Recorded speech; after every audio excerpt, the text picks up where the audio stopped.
दोस्तों, आज हम आपको बताएंगे कि बैंक में जमा पर्ची कैसे भरते हैं। इसके लिए हम आपको एक बैंक का जमा करने का फॉर्म भरने का तरीका बताते हैं। बाकी सारी बैंकों के तरीके अलग अलग फॉर्म इसी तरीके से भरे जाते हैं। यहाँ पे सबसे शुरू में जो आप देख रहे हैं, यहाँ पे शाखा का नाम लिखना है, जो भी आपकी शाखा है। यहाँ दिनांक डली हुई है तो यहाँ आपको डेट भरना है। यहाँ पे अकाउंट नंबर पूरा भरा जाएगा। यहाँ पे जिस व्यक्ति का खाते में आप पैसे जमा कर रहे हैं उस व्यक्ति का नाम लिखा जाएगा। मोबाइल नंबर यदि आपके पास है तो वो भी आप लिख सकते हैं। ईमेल आईडी की उतनी आवश्यकता नहीं रहती है। अब यहाँ पे यदि मान लो हम कैश जमा कर रहे हैं तो पूरे कैश का हम कौन कौन से रुपए, कौन कौन से नोट हम कितनी कितनी संख्या में लिखे हैं, इसकी डिटेल यहाँ पे भरेंगे और यहाँ पे टोटल लिखेंगे। जो भी आपका टोटल आएगा उसको यहाँ पे शब्दों में लिखा जाएगा। फिर यहाँ पे आप जमा कर रहे हैं तो जमाकर्ता के यहाँ पे साइन होंगे।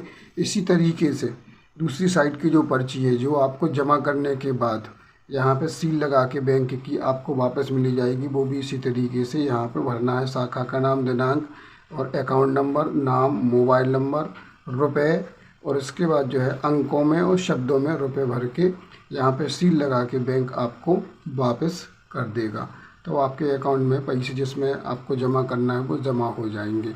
अब हम आपको बताते हैं कि जमा स्लिप दो प्रकार से हम अकाउंट में पैसे जमा कर सकते हैं। हम पहला तरीका बताते हैं, जब आप उसको कैश जो आप लिए हुए हैं, पैसे आप नकद लिए हुए हैं तो उसको कैसे भरेंगे। मैं आपको पहले बता चुका हूँ कि शाखा का नाम लिखेंगे, अकाउंट दिनांक लिखेंगे, अकाउंट नंबर जिसमें आपको पैसे जमा करना है, यहाँ पे अकाउंट होल्डर यानी जिसके अकाउंट में जमा होना है पैसे, या जो भी व्यक्ति इस खाता धारक का नाम है वहाँ पे आपको यहाँ पे भरना है। मोबाइल नंबर यदि आपके पास है तो वो आपको यहाँ पे भरना है। ईमेल आईडी की आवश्यकता नहीं है।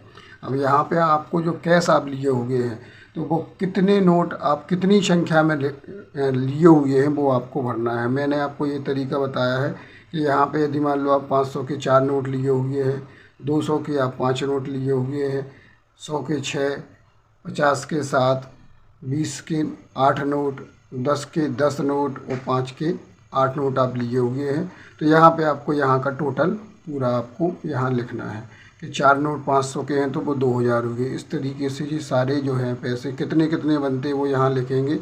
इसके बाद इनका जो टोटल आएगा वो टोटल जो आपको दिख रहा है इसका टोटल आएगा 4250 रुपये। जब 4250 रुपये आपने यहाँ लिख लिए तो यही आपको शब्दों में भी यहाँ पे पूरा लिखा जाना है। फिर यहाँ पे नीचे लिखा हुआ है जमाकर्ता के हस्ताक्षर, तो यहाँ पे आपको यहाँ पे हस्ताक्षर करना है। तो दूसरी साइड जो पर्ची है जो आपको बैंक से जमा हो जाने के बाद आपको मिलेगी, तो उसके लिए आपको यहाँ पे जो जानकारी दी है वो आपको फिर से भरना है। यहाँ पे शाखा का नाम लिखा जाएगा, दिनांक लिखी जाएगी, अकाउंट नंबर लिखा जाएगा, जमाकर्ता का जो नाम है वो लिखा जाएगा, मोबाइल नंबर लिखा जाएगा। और आप जो है पहले यहाँ बता चुके हैं 4250 रुपये, तो यहाँ डिटेल लिखने की आवश्यकता नहीं है। यहाँ पे आप अंकों में लिखेंगे 4250 रुपया और शब्दों में लिखेंगे 4250 रुपया। और ये पर्ची आपको बैंक की जो कर्मचारी हैं पैसे लेने के बाद यहाँ पे सील लगाएंगे, यहाँ की तारीख डालेंगे और आपको ये जमा पर्ची फाड़ के यहाँ से आपको दे देंगे। तो ये हमने आपको तरीका बताया कि जब आपके पास कैश है, यदि मान लो यदि आपको पास कैश नहीं है, किसी ने आपको चेक दिया हुआ है या कहीं कोई संस्था से आपका जो पैसा जमा था उसको चेक के द्वारा किसी ने यदि दिया हुआ है, तो इस तरीके से यदि आपको ये चेक मिलता है, यहाँ पे पूरी डिटेल दी रहती है। तो यहाँ पे हम आपको ये बताना चाह रहे हैं कि यदि मान लो आप कैश से जमा नहीं कर रहे हैं, ये चेक जमा कर रहे हैं, तो इस चेक की आपको पूरी डिटेल यहाँ पे लिखना पड़ेगी। अभी हमने आपको बताया था कि यहाँ पे कैश की पूरी डिटेल भरना पड़ती कि आप कितने कितने नोट लिए हुए हैं और उसका टोटल यहाँ लिखना पड़ता है।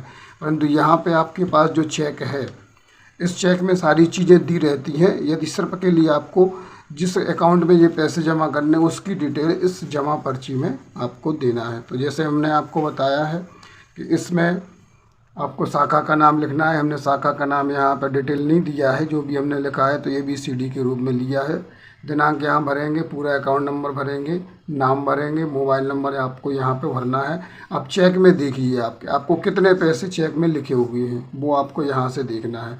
तो यहाँ आप देखो, ये आपको 20,000 रुपया अंकों में लिखे हुए हैं, तो ये आपको 20,000 रुपया यहाँ पे लिखना है। तो अब चूँकि चेक की डिटेल पूरी लिखनी है, तो चेक की पूरी डिटेल लिखने के लिए यहाँ पे जो आप देखें, यहाँ पे पूरी डिटेल के लिए जो कॉलम दिए हुए हैं, बैंक का नाम, तो आपके चेक में जो भी बैंक दिया है उसका नाम यहाँ से देख के आप भरेंगे। शाखा का नाम, जो भी शाखा है वो लिखेंगे। चेक का क्रमांक लिखेंगे, तो चेक का जो क्रमांक यहाँ पे दिख रहा है आपके लिए, वो चेक का क्रमांक आपको यहाँ पे जमा पर्ची में भरना है। फिर इसी चेक में आप देखो, आप ये डेट दी हुई है, वो वाली डेट आपको यहाँ पे भरनी है। अब अमाउंट देखिए आप, अमाउंट जो यहाँ पे लिखा हुआ है वो अमाउंट आपको लिखना है, यहाँ पे टोटल करना है, जमा करता के आपको यहाँ पे साइन करना है।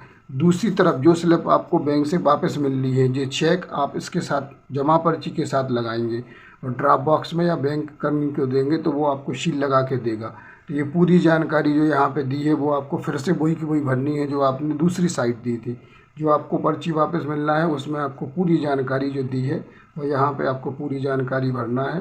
यहाँ पे आपको एक चीज़ और याद रखना है कि जब आप जो है चेक दे रहे हैं तो चेक का पूरा डिटेल यहाँ पे आप भरिए, क्योंकि चेक का डिटेल यदि आपके पास रहता है और यदि कोई कारण से आपका चेक गुम हो जाता है या वो चेक क्लियर नहीं होता है, तो चेक में जो जानकारी दी है, ख़ासतौर से चेक में चेक नंबर और इसमें आपकी तारीख यानी दिनांक दी रहती है और किसके नाम से था और कौन सी बैंक का अकाउंट ये चेक था, वो पूरी जानकारी आप यहाँ यदि भर लेते हैं तो ये सील लगा के आपको वापस मिल जाएगी स्लिप। जो आप अपने पास रखिए और इस जमा स्लिप को और इस चेक को स्टेपल करके या तो ड्रॉप बॉक्स में डाल दीजिए या बैंक कर्मचारी को दे दीजिए।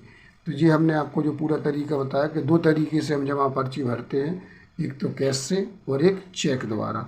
हमारा वीडियो यदि पसंद आता है तो हमें लाइक करें, शेयर करें और हमारे लिए आगे बढ़ाएं।